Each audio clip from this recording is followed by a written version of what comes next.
Good evening, everyone. I'm Reid Rolls, the president of the New York School of Interior Design, and it is a pleasure to welcome you to this evening's program titled Essential Roadmap for Publishing an Interior Design Book. Seems pretty straightforward, doesn't it? I am excited that NYSyd is hosting this evening's panel because it is yet another way that college prepares its graduates for the real world, educating them not just to design, but to be design leaders, to have the skill set to run their own firms or play principal roles in large firms. And design publishing, whether it's magazines or books, is, as we all know, often critical to getting one's work both seen and celebrated in the annals of design history. Carl Dellatore, the host of our panel tonight, knows this well. Carl himself is a designer, a textile designer, but has also made a career out of developing content for shelter publications.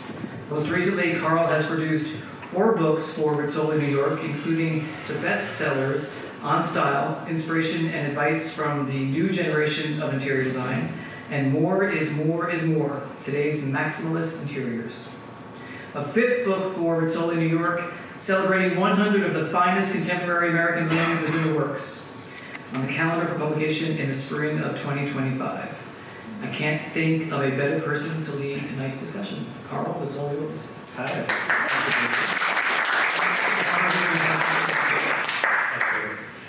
Yes, as I said, as he said, I'm Carl Dellatore. I'm going to introduce you to the people who are going to speak with me this evening, and then we're going to jump right into it. My literary agent, William Clark, who's an eponymous firm, the William Clark and Associates Literary Agency, is here this evening to talk with us about the idea of garnering an agent and preparing a proposal and bringing a book to a publishing house. I'm thrilled to have you here. These are all my friends, by the way. So. Jessica Napp spent 10 years as the Associate Director of Publicity at Rizzoli, and then this past year in February? Sure. Okay, yeah. She took over the role as Director of Publicity at Rizzoli, New York. We have worked together on 4 books. On the new book that I'm working on now. And last but not least, my friend Reid Rolls, who is an interiors photographer, who's been in business for 17 years, as I went on LinkedIn to research today. Interiors, lifestyle, portraiture. What else do you do?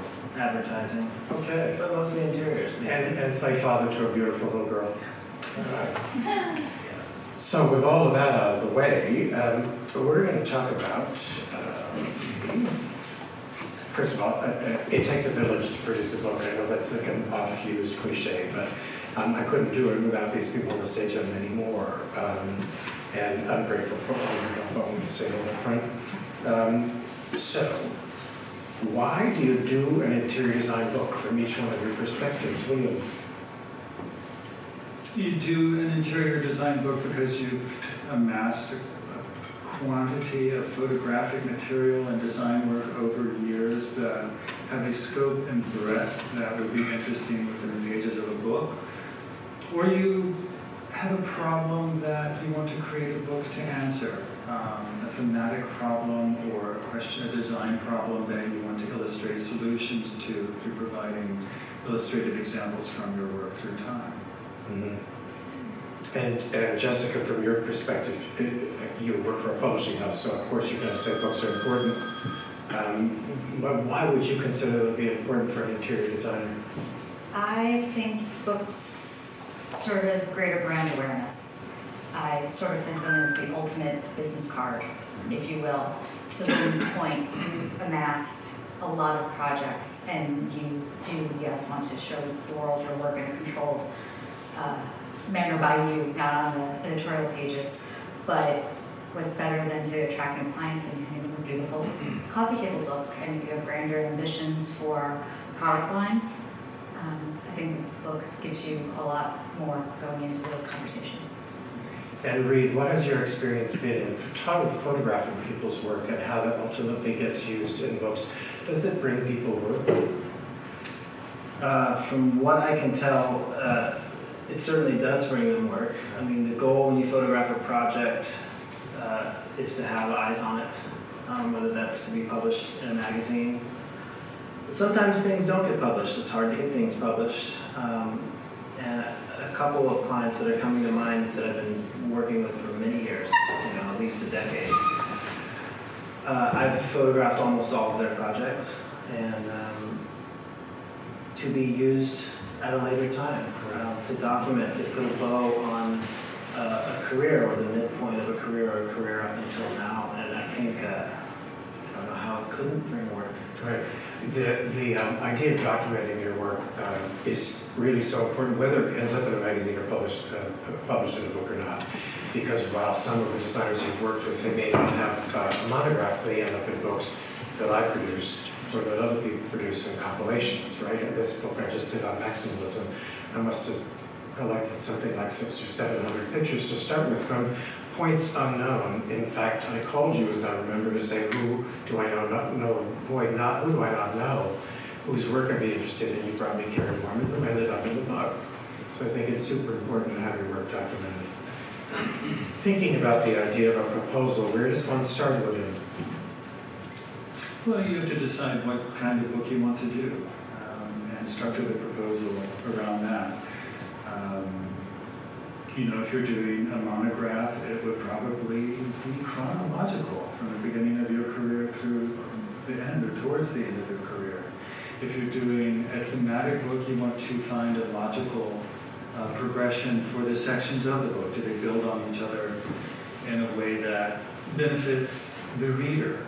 You want to consider, is it a book what kind of takeaways does the book have? Does it have sidebars with suggestions or tips or historical background? Is it a book that has any kind of a through line? Or is it really just a book of kind of set pieces about different aspects of an idea? And so really you have to do the conceptual working through of the book before anything else. And then you back up and you start considering the elements of the presentation material, the actual proposal, an overview that describes what the book is and why there's a need for the book, who you are, and why you're the person to write the book. A lot of times your work speaks for itself as to why you're the person to write the book. It's an opportunity to position the book in the realm of other books on similar topics by comparing your book to other books and what your book does that other books don't do, or where it takes up where other books left off.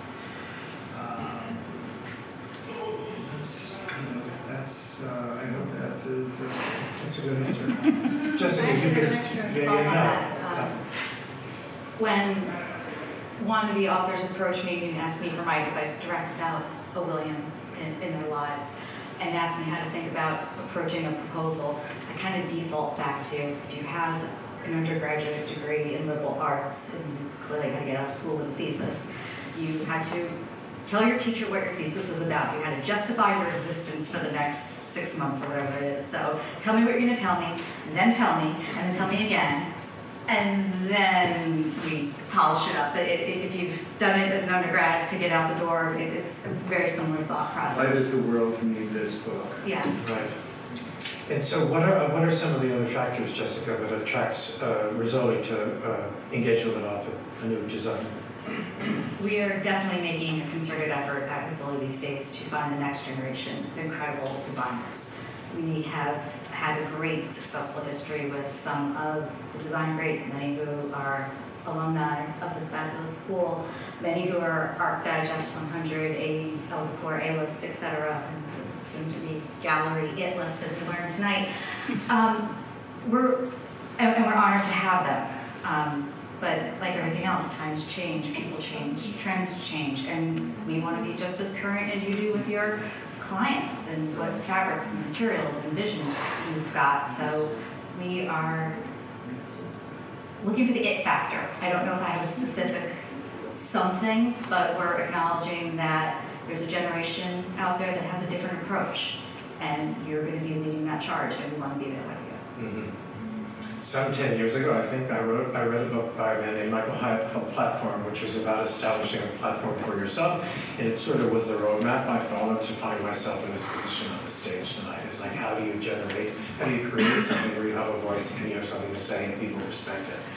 So, speaking of platforms, how important are social media platforms for people in book publishing? Right.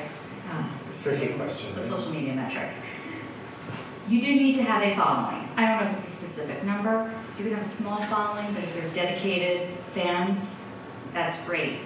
Large numbers, also great. You have maybe a wider, network of eyeballs, but large numbers do not guarantee book sales.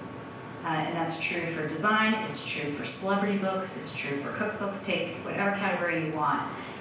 If there's just something not about your book that's resonating, it doesn't matter what those numbers are. So yes, be out there, make sure people are aware of you, have good love and fandom on social, but really worry about your clients and your work and what you want to say to the world, and social will just only help it. Don't rely on it. So I'm going to turn to photography again just for a second and talk about the late Suzanne Reinstein's book, Welcome Elegance, which came out this past year. And when I saw the cover, I was, like most people, stunned. A lacquer green room was just sort of remarkable. I remember calling Doug Tertiary, who designed the book, to tell him it was, a tour de force, and unfortunately we lost her. But Peter Esterson was the singular photographer for that entire book. And I wondered, from each one of your perspectives, certainly starting with you, Reid, as a photographer, how important it is to have one photographer photographing your work again and again so that there's a singular vision? Well, first of all, I've followed Peter's work since before I was a photographer. And if you can have that luxury, I think it's a nice luxury to have. I think it's not always one that's achievable. If you have projects around the world or around the country, schedules are busy, they don't always add up. But when I think about my own clients and looking back to work that we've shot over the years, I do think it's helpful. I do think if you can lock in to a certain look, I mean, a few people are coming to mind right now where there's one photographer that shoots this designer's work. And the nice thing about it is the point of views are aligned. You're getting the work, even though it may not look the same, even though the design might be vastly different, there's an X factor, it feels the same. And some of that comes from the photographer's own point of view, how they shoot, how they do post-production. But some of it just comes from a vibe that the two have together. They can walk into a project, they're going to be on the same page. They're going to be after the same angles, and they'll get the same result across the board. I will say that over years, photography styles do change. 10 years ago, it was blown out windows, super crisp whites. Everything was ultra clean. And if you look at what's out now and what's popular on social and what's popular in publications, things are moody and they feel, they really feel like they feel when you're walking through them. They don't have to be bright. Shadows are rich. Colors might be a little muted. It's not that ultra crisp thing. And if you go back 30 years and you see everything was overly lit, artificially lit. Every light was on. So where it remains the same is if you can work with the same person who has the same point of view as you, those will end up working together across years. I assume you both agree. Well, if you're not working with the same person, then you have to find a way to find a texture in the layout of the book that works. I mean, you'll obviously have some other photography, sometimes like vignettes or things like that. But it can work with different photographers, but it's a lot easier if it's just one photographer. My experience in doing these compilation books, Masterclass, Garden Design Masterclass, this book, is that I end up with 30 or 40 or sometimes 50 photographers in one book. And it seems to me that once you pass a certain threshold, it all sort of works together anyway, because there's rhythm. And Susie Oberhelman, who designs my books, is really, really good at doing that, finding a way to have one designer's work meld with the next designer, and something about it that feels as though there's a rhythm. I'm going to give a completely selfish answer and maybe Okay. probably be a little angry at me for it. From the press perspective, It's so much easier when you have a single photographer. So when you're trying to negotiate features and interviews and placements, contractually, we get X number of images to use that Reid and any other photographer signs off on as, yes, please promote the book. But then when we get into those next level projects, it's just so much easier to call your office and say, remember that project you were having a hard time getting published 2 years ago? Well, guess what? The book is now the catalyst. We can get it done. Let's work together and make it happen. When you have the compilation of many photographers, to Carl's point, it all starts to blur together, but also what do you have permission for or not have permission for? For this last book, More Times 3, or as I like to call it in all my notes, More Times 3, we had a very specific list of photographers who were willing to let us use their images in terms of book promotion. There were other photographers not so, and in some cases there were homeowners that, yes, they were happy to have their home featured in the book, but not in any type of promotional material. They did not want magazine coverage. They did not want to be on social. So there's a lot of nuance. And again, my answer is the selfish answer at the moment. But yes, I would agree that a single photographer brings a cohesion to the project. We're going to come back to the idea of money and all that, because that seems to be the Jumped ahead a little, sorry. first question people ask me when I'm done. So, thematic books versus monographs. William, you touched on that for a minute, and we'll go just a few steps down the money road. When you get a proposal that you're willing to shop to publishing houses, and you're looking to get an advance on the book for the designer who's producing it, what's the difference between a monograph and a compilation book or a thematic book? Well, a book that answers a question or has kind of more conventional takeaways is generally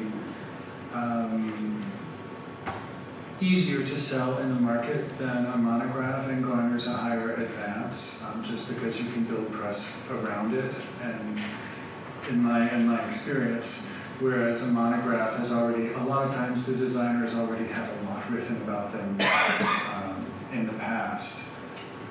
It's kind of, in some ways, it's a difference between an academic book and a trade book. A trade book tends to be argument-driven, whereas an academic book presents material for other people to use or use for research. Okay.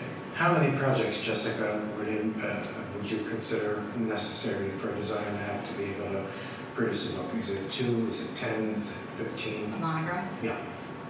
Minimum 10, 12 to 15. 20 would be ideal, depending on the first monograph. And then you edit down from that number? Again, I think it depends if we're talking a first-time monograph versus someone who might be on monograph 2 or 3, if we want to call it that at that point. But the whole point of doing a book is that it's an expanded view. It has to not feel like a magazine article. So you have to have enough in there to be compelling, to carry the narrative, as William said, of what it is you're trying to convey in this hardbound edition. So to me, minimum 10. Anything less, unless it's a book on a project. Before we started, Tim Corrigan's currently documenting his chateau in France, and so it's on a single home. That's a different, construct. And Alexa, you and I were talking earlier, Alexa Hampton's book just came out today, which is singularly about her apartment. The process of decorating, redesigning her apartment through time and different influences, and also her education in the realm of her father. Right. So let's go back to photography rights for a minute. What ends up happening a lot when I do these books is I contact somebody and they tell me that the photographer's Reid Rolls, and they say, I own the image rights, so you don't really have to worry about it. And what I've learned over time is that's not often true. Tell us about how you engage with somebody in terms of photography and then the image rights. Well, typically the way my contract works, is rarely is the copyright all out owned by the designer. It's an extremely rare scenario that will happen. So usually you're right, the copyright is owned by the photographer, and that's not just me, that's anybody you're working with, it's our intellectual property. It all depends on that clause we have of how they're able to use it. And that can be as specific or as broad as the photographer wants it to be. There also comes a time, depending on the client, that you might, it's gray. I might flex a little bit for a client if they want their work to be in this particular collection of works. If I think it'll help us both, and it seems reasonable. And because you've established a working relationship over time, it sort of facilitates that. Right. Right, because when I work with designers on these books, Glenn being one of them, his photographers, Gross and Daly, Glenn has image rights, and they always, I typically pay them something for the image rights, but he's had such a long-standing relationship with them that it's never a problem. I can't say that that's the case with every photographer, but that's another story. Also, we're not trying to be out there making our career income from our photos being included in your next book. It's like hopefully the money has been made already, and it's a nice little bit extra. I call it mailbox money. It's like, there's a little bit that you get for that. But I think it goes back to, I keep thinking about relationship. I keep talking about the relationship. And why it is important to have a really good working relationship with your photographer and the rest of your team for that matter. Because I'm much more willing to let something slide or let it go for this if it's someone that I work with and know. That makes sense. So the process from the day the proposal's finished and William has it in his hand going to publishing houses till the day the book is in your hands is That's been my 2.5 years. 2.5 years. Yeah, it's a long process. It is a very long process. Having done 4 of them with Rizzoli, at the very beginning I thought, oh yeah, this is a snap. And it's not a snap. There are so many moving parts, especially in a compilation book. And I don't necessarily think that herding cats is the nicest way to say it, but it is sort of like getting everybody on the same page. And at any given moment can be very complex. People are busy vacationing. Or an expert cat herder. Wow. You are. I like cats. But I even remember a conversation we had before your book came out where you had to get clearance on some art that was in the photograph, Oh yeah. Well, that's a whole other, we're going to get there. Okay. So, and I'll just tell you the story. So I was in the middle of this last book for Rizzoli, and I don't know the background, so I'm not going to go there. But it turns out that there's an organization called the Artist Rights Society, ARS, that owns the rights to an artist's image that appears in a room in the house that you own. So if you own a Picasso and it's hanging above the fireplace in your house, not only do I have to clear the image rights with the photographer, I have to go to the Picasso Foundation and clear the image rights for the Picasso image in the book. And it's not even that simple. I have to find out the name of the work, what year it was produced, where it was produced, and where it was purchased, because it has to be legitimized as owned by the homeowner. It's really complex.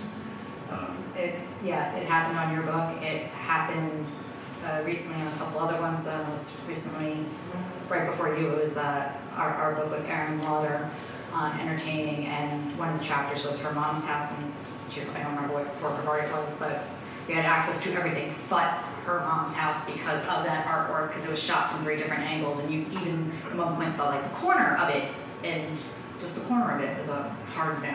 Yeah, and I've had images that I really wanted in a book that had an artist's work in it, that the Artist Rights Society and the heirs to it said, no, you can't, and so images get pulled from books. So that's a roadblock along the process. What are other roadblocks that you see in producing a book? What happens that you... From the editorial or the physical production? What? Well, tell us. I guess I'm just trying to shine a light on things that people Roadblocks, don't know. yeah. I think we've well documented the photography aspect of it. To some extent, text in a good old-fashioned copyright and plagiarization issues, which most people don't set out to tap dance on the edge of, but every now and again that happens, especially if you're doing something with more of a historical context to it, and maybe you are pulling in other sources to make your design point and you're referencing other books and other artists. That can get a little tricky, and back to good old-fashioned undergrad thesis, if you will. Other issues, which I mentioned briefly, just homeowner permissions at times. Even if the designer and the photographer and everyone else is on board and they want this, if the homeowners are not interested, it's a hard no, because at the end of the day, it is their home. They're giving you a piece of their soul, and if they don't want that out in the world, there's very little you can do about it. So you have to get creative. And I'd probably say the last challenge is if all the work that is going into the book has been previously published before, and nothing has been held off to the side exclusive to the book. Because when a book comes out, it's the catch-22. You need to have enough projects that have been photographed to put in a book, but you can't publish everything in the book that has already been seen by the world, because then what's special about it? Because we have this thing called the internet now, and we have social media, and you can go back and find all of these photos if you put 10 minutes worth of effort into it. So how do you make the book feel special with a big chunk of photography that the world has seen? Maybe they don't know the name of it, maybe the context, you're giving it to them differently. But if you don't have something special about the book to celebrate the book's moment, you have to hold something back, a project or two, an exclusive shot, something. You need something to give the press at that point. And this brings me to another photography question and glitches. I was working on 2 books back. I was working with a designer who presented me with some images that had clearly not been styled by anybody. And they were, for the lack of a better phrase, I'm not telling you the designer was, sort of lifeless. When I saw the pictures, I love the rooms, but I could not envision that a human being ever sat at the dining room table, right? It was just sort of like devoid of humanity. And so I asked her to go back, and photograph the project again, and hire a stylist, and she did, and it got in the book. So all was well in the end, but how important is, from the photographer's perspective, I mean, you're not showing up with the flowers. Correct. Right. Thank goodness. That would be rough. The answer to that question, it depends on the designer's capacity for styling themselves.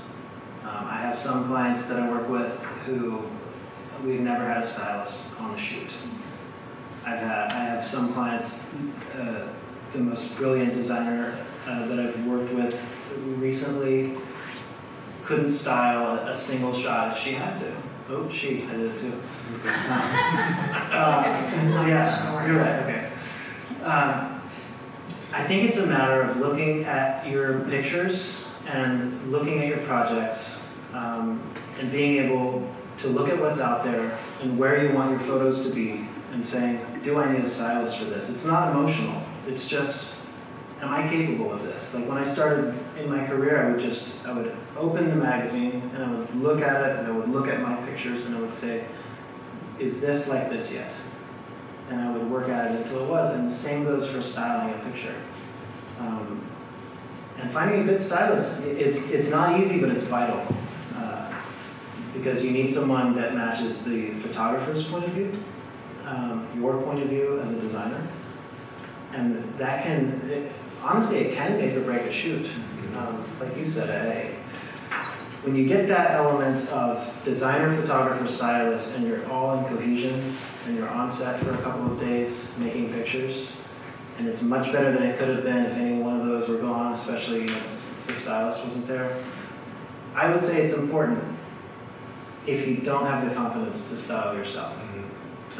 Some designers that I work with won't bring a stylist because they have such a specific idea for what the picture is going to be, and how they want it to be styled. I mean, getting down to like crazy nuance of who in their vision in the picture is living there.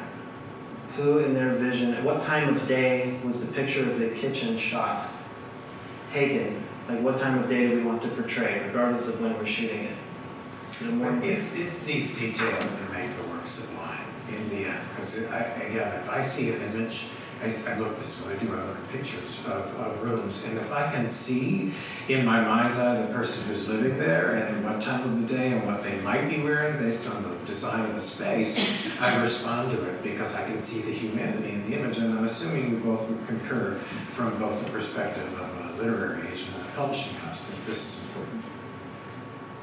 Yes, especially in a proposal, you want to have stock photographs, not raw photographs. Right. So the book's finished. What happens next? Get to me. So William has polished it, Reid and shot it. The editor has done his or her best to make it legible and pretty and whatnot. And we send it off to the printer, and then it comes to the whole promotion side. And that does include the publicity, marketing, and sales, and the social media. That is the largest umbrella, the last caboose on the train. And if anything on the front end derails, the back end will derail too. If schedules aren't met on the front end, your publication date moves on the back end. So there's And that. sometimes it becomes a train wreck. And there's that too. Because books aren't printed in the States. No. You're- We'll go there. So fall 22, every book got off press on time in China, but nothing could get into port because of the port delays. And every book on our fall list was anywhere from 2 to 6 weeks late. 2 weeks, not so bad. The 6-week ones were problematic. When you've organized a calendar of events, Press lining up, you had promotions with bookstores, ready to go. You have the whole machine ready to go for when books arrive, and you're going to hit the ground running, and then to find out you're floating off of the port of Baltimore for another 4 weeks because there's no forklift operator to take the cargo container off, and there's no UPS driver to take it from port to the warehouse, and half the warehouse is down with COVID, and no one can get it to the UPS truck. I mean, global supply chain, we all live through it, but we digress. Sorry. No, not at all. I mean, I think also, I'm thinking about designers and/or anybody who's publishing a book has to take an active role in the Yes. promotion and marketing of the book. It just doesn't sort of happen. No, it's collaborative. To Carl's point, we've done this already 4 times, we've had to do it a 5th time. And a successful collaboration is making sure you both understand what the goal of the book is, but that you're both willing to do what you need to have, to be crass, maximum sales, because that is exactly the name of the game at this point. So you are having early strategy meetings to talk about which press placements are key for you. Are there retailers that you really want to carry your book because it will advance your profile, or because that retailer subscribes aesthetically to the book's content? Like I alluded to earlier on, are you trying to do some type of licensing product, fabric, furniture, lighting, whatever it may be, working in cahoots with those teams. The whole goal is everyone has to be talking and working together for the same outcome, which is exposure, mostly positive, sometimes negative happens every now and again, but mostly positive exposure that celebrates the designer, the writer, photographer, the house, and ultimately results in sales. Mm-hmm. So that the writing piece we sort of didn't get to, I'll talk about that briefly because it's sort of you have to decide on a theme for a book. Obviously, my latest book is about maximalism, so what I wrote about was color and pattern and those things that are germane to the idea of maximalist interiors. When a designer has to come up, we're back, I guess, at proposal to talk about the theme of the book. I think if Carrier & Company's first book was about simplicity, so there's sort of a unifying idea that comes through it. That also, once you're up to promotion, is a key piece too. You've got to get your brand message out, and that happens through social media, other promotions. I did a book signing at the museum it's going to go around Washington, D.C., Hillwood. And the audience of people there were so interested in the idea of maximalism, and of course, thinking about Hillwood and the interiors there, it sort of all made sense that they were on board and members came to see that book. And I think, to your point, we've got to find places where you're going to be well received. You know, so we've gone from the beginning sort of to the end of this, and I wanted to save a lot of space, or some space, for questions, because if there's somebody here who has a question about how this whole process unfolds, we'd love to address it for you. So does anyone have any questions?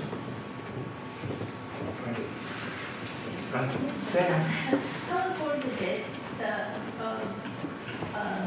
the writer book is writing? Oh, sorry.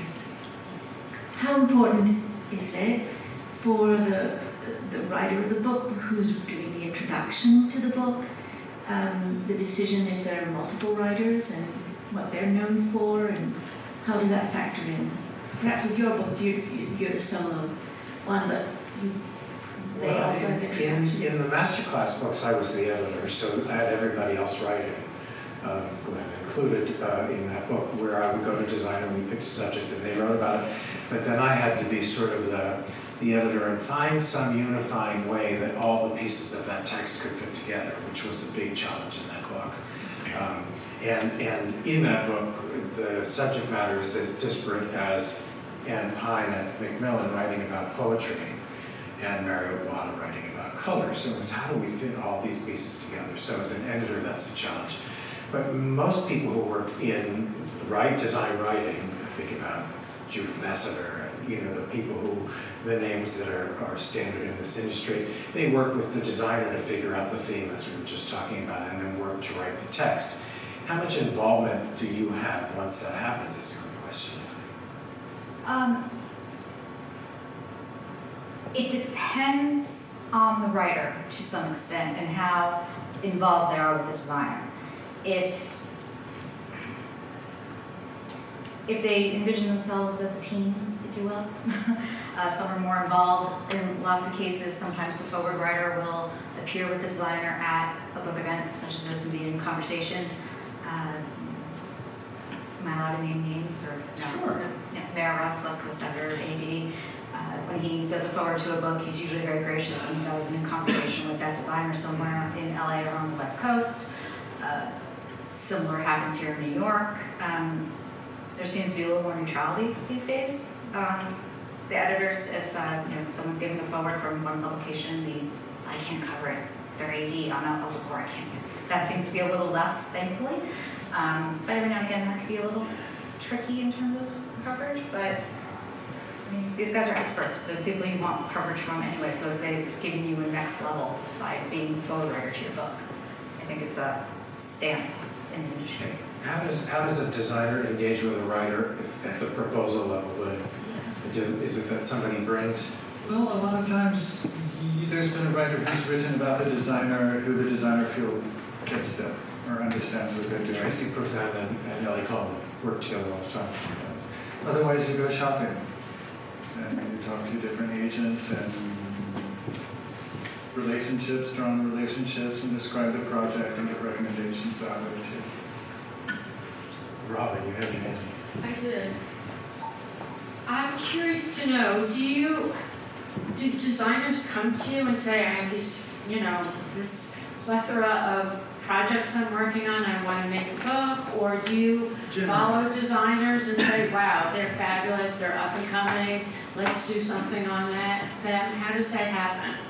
Generally, they come to me, and occasionally I'll see something that I really fall in love with and have to do.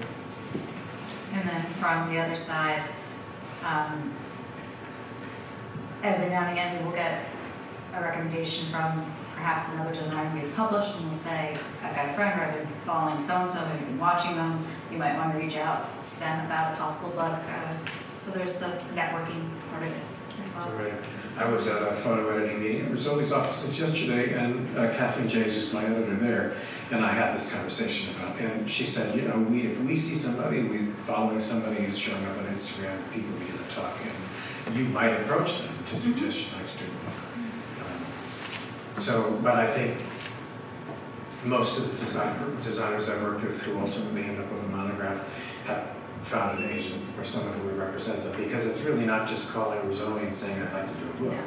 It's 15 pages. We'd rather talk to Lord. Yeah. And so maybe just talk about that for a minute. I mean, what does this proposal really look like? What's covered in it? For what kind of book? Well, one of my books. Well, it depends on the relationship with the publisher first. If you publish a number of books, a lot of times you can just write a simple outline and they know how you go about it and they can acquire the book on the basis of that. But if you're doing your first book, it's a much more involved document that you're creating. A lot of times you'll do sample layouts of the book. You'll describe, if the benefits of the book to the reader, the features of the book that set the book apart from other books. And these involve, sections of a proposal that include the overview, an author bio about you and your life outside the design. Comparative titles, books that you see your book on the shelf next to. A list of everywhere you've been published. A list of everywhere you've been published. Publicity ideas, relationships you have with the press, press you've received, links to press you've received, as well as, a fairly detailed table, annotated section by section outline, and then probably a sample chapter or two. So it can be a pretty extensive document, but it also needs to be very efficient because you have 6 or 8 people sitting around the table talking about it, looking at a bunch of different documents, a bunch of different proposals, and you have to make sure that yours stands out and it's worth the time you're spending on it. When? So I'm interested to hear about that economics. I understand it that there's sort of 2 sort of scenarios where you have a big bold-faced name designer and they're an asset and that I don't know if you approach them, but it's an easy situation. And then there's this plethora of things that could fall under vanity books that I understand are that there's kind of 2 scenarios, and in some scenarios it's almost like self-publishing under the umbrella of a publishing house like Rizzoli. And so I'm interested to sort of hear the I guess I call it the economics, but I guess it's also kind of the relationship. The closest I've come to vanity publishing is doing a catalog resume for an artist or something like that, but I haven't really worked with any situation whereby the designer is underwriting the publication of the book. It's expensive. Photography is expensive. Hiring writers is expensive, but it's still published by a publishing house without a subvention or a subsidy. So I can't really speak to that. Right. I would say on the interior design side, that construct doesn't happen very often. Rizzoli, we have it a little bit more for other categories. We have a wildlife photographer who does exactly what you described. I don't say it's vanity because it has a bad connotation to it, but he underwrites the majority of the print run.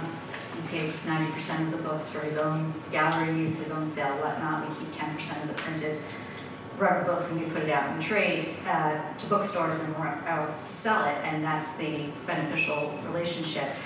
He gets the high quality, Rizzoli touch with our printers, our color correction, our distribution network, and we get this bold-faced name without having to sign on for that huge commitment for a dollar amount that perhaps we can't sustain on the front end of it. So, and the second part of that is, I think sometimes we will publish a book that maybe it's not the book we want to publish right at that moment, but because it's a certain designer or a certain aesthetic, we'll publish something a little to the left to establish that relationship and to make that sound not so shady.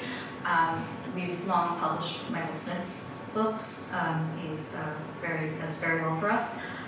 We just released last week a book on his project with M.K. Pritzker, the First Lady of Illinois, and the restoration of the Governor's Mansion. So we did that project, which we might not have normally thought much about. I don't mean that in a negative way, just it might not have been the first thing at the editorial board, but because it was a Michael project, and we've got Michael's next book sometime 24 or 25. There are ways to do some smaller projects that are maybe more near and dear and precious for some designers that maybe wouldn't have gotten attention otherwise, but we can work those out a little bit. But how does, so, because I've heard sort of, I haven't done it, but I've heard from people say, oh, it's going to cost you $100,000, or it's going to cost, whatever, some. It does take time to do, and it takes time away from their other work. No, but to I'm get talking proper about attention. not just time, I'm talking money. That's where I'm sort of interested in how the dynamic works. I mean, Rizzoli is in the business of publishing books, so, Well, William does a great job of negotiating what is called an advance on a book, which means the publisher will give the author X amount of dollars to put towards writing a book, research fees, photography fees, etc. And then, I'm going really high level here. And then usually in the contract, the statement is, after your book has sold whatever the dollar amount of the advance is, that's when once you clear that number, then you start to receive royalties on it. So the author doesn't make any money until that advance has been earned back. And then profits are shared by the publisher and the author. So again, That Master design Wizard. scales. Yeah, scales and wizardry and differences aside, but that's the very big brushstroke of that. So I could also speak to the money, and I think $100,000 is a good number to throw out to say this is what it costs.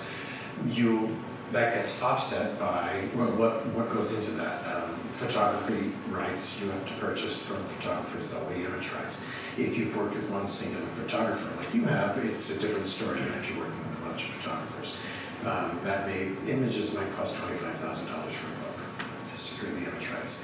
And subcategory of that is, now what do I have the rights to use in the book, and what do I have the rights to use in promotion and marketing once the book's finished? Some photographers want more money if that's going to happen, that I can use it promotionally. You have to pay a writer $1.50 a word, $2 a word, $3 a word. It depends on who you're working with and how much expertise they have in the subject matter, right? And then, how many words in a book? well, I can afford like. Sorry, so I'm very first So I just- question to you. I consulted on a book recently that had 15,000 words in it, and I think that's if you're going to describe a project with some robust text, and then the captions for all the images, I think 15,000 is a safe number. I don't know if you would agree, but that's been. It varies, it Yeah. depends. I mean, masterclass was, I don't know, 7,500 or 75,000 words. It's 750 words times 100 people. So, and then you're getting it out. It's sort of, but I think if you start with a number, I know it's difficult to say. Carl said it was going to cost $100,000. I don't think that's necessarily where I'm going, but if I had to give a ballpark number, thinking about what you're going to pay a writer. Depends on the in-house resources too. Right, because somebody may have someone on their staff who's going to help facilitate this all, and you don't have to hire somebody from outside the staff to come in and do it.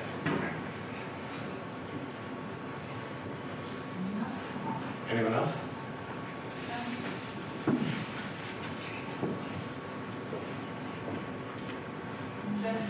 Just a follow-up question on that. You mentioned the advancement. Are you paying the 100,000, or is Publisher the pays out the advance. okay? It's future royalties. Got it. So the author isn't actually paying that, and okay, No. got it. What I mean to say is that the actual cost of all the components, the writer, the photography, the art direction, the designer of the book, add those numbers together, gets offset by the advance you have from the publishing house to defray those costs. And then when a book sells out the advance, so several of my books, I'm grateful to say, have, then I get a percentage of the book sales moving forward. One of my books was published in Chinese, and I get the royalties from that, which was written into the contract. Right. For a first-time author, at what point do you actually look for an agent? When you have an idea, or like you said, William, you have to actually put together a whole bunch of, content which you can actually then show to an agent?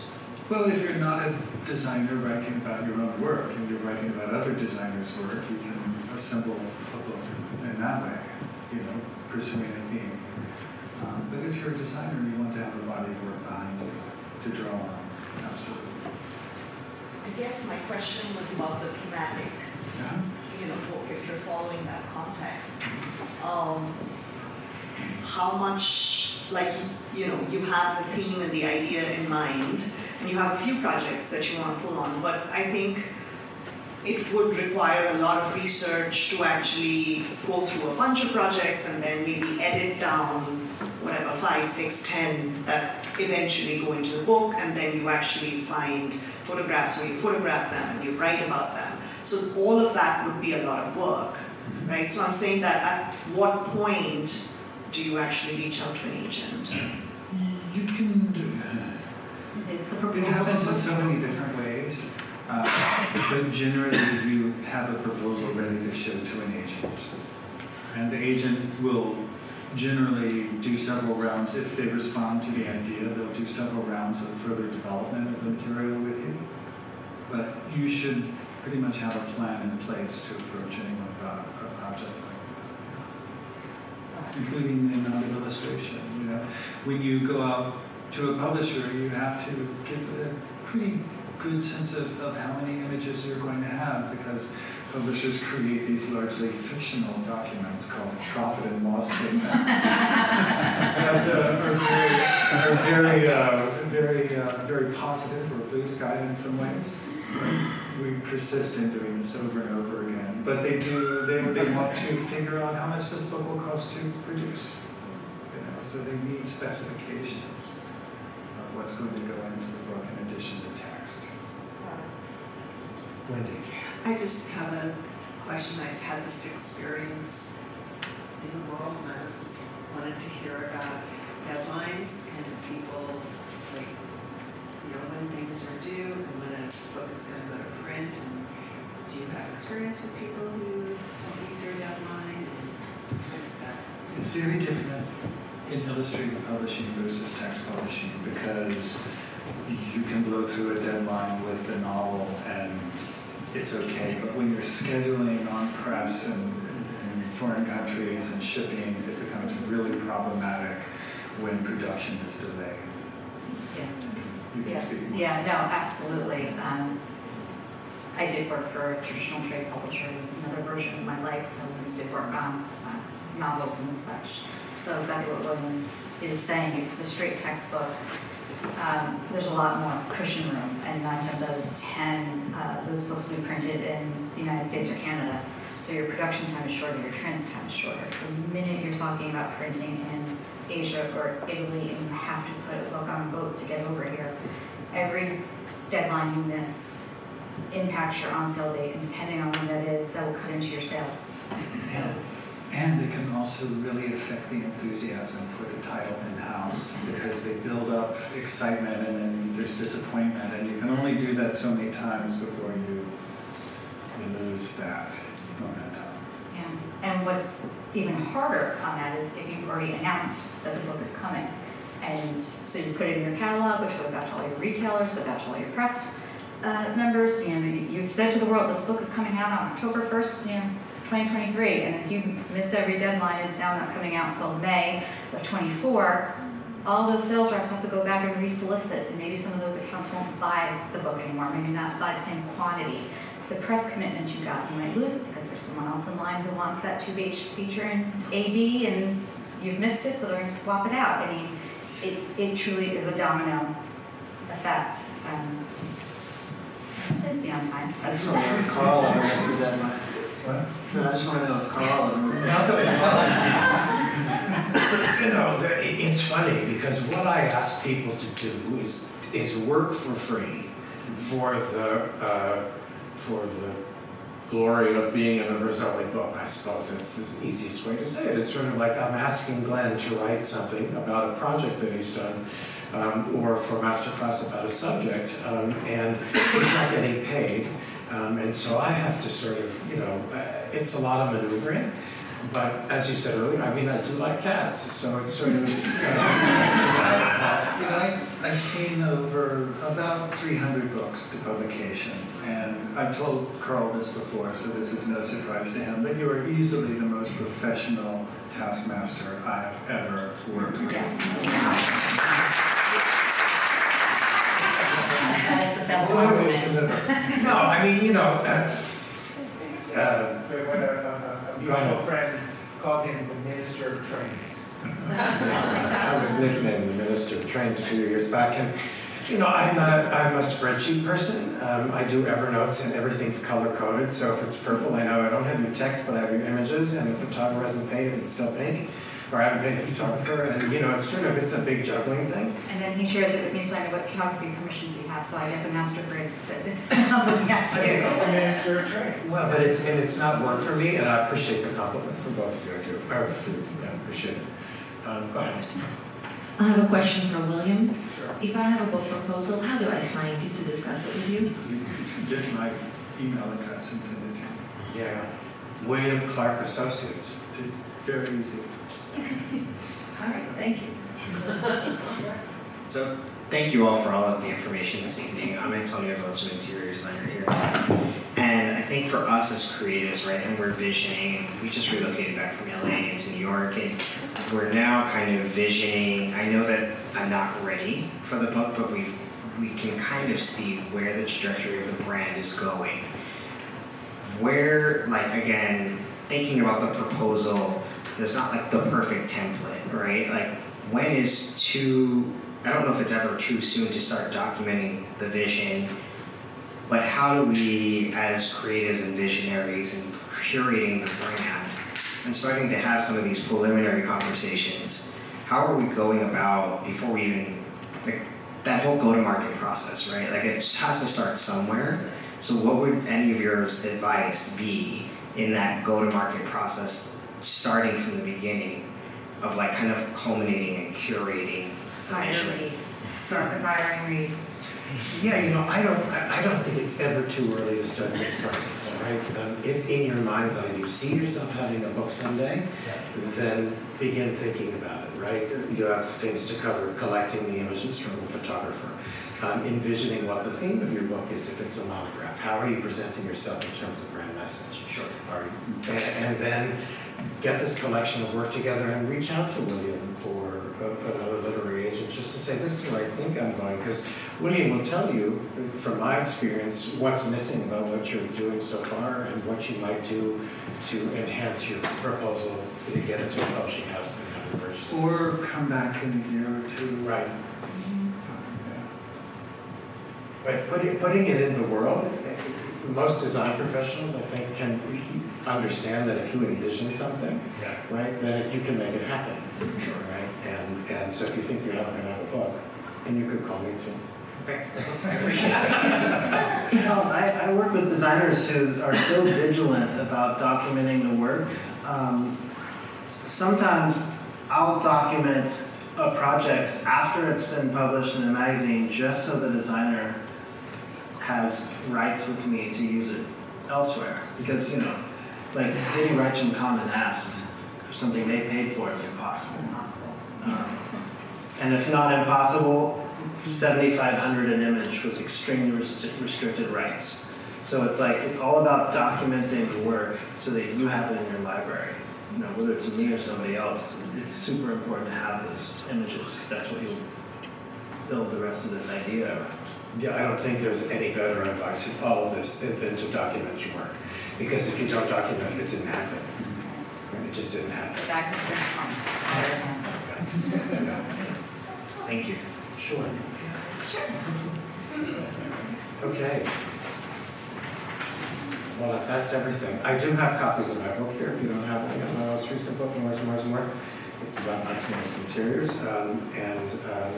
I want to thank William and Reid and Jessica for coming tonight. I appreciate your help, and I hope this has been informative.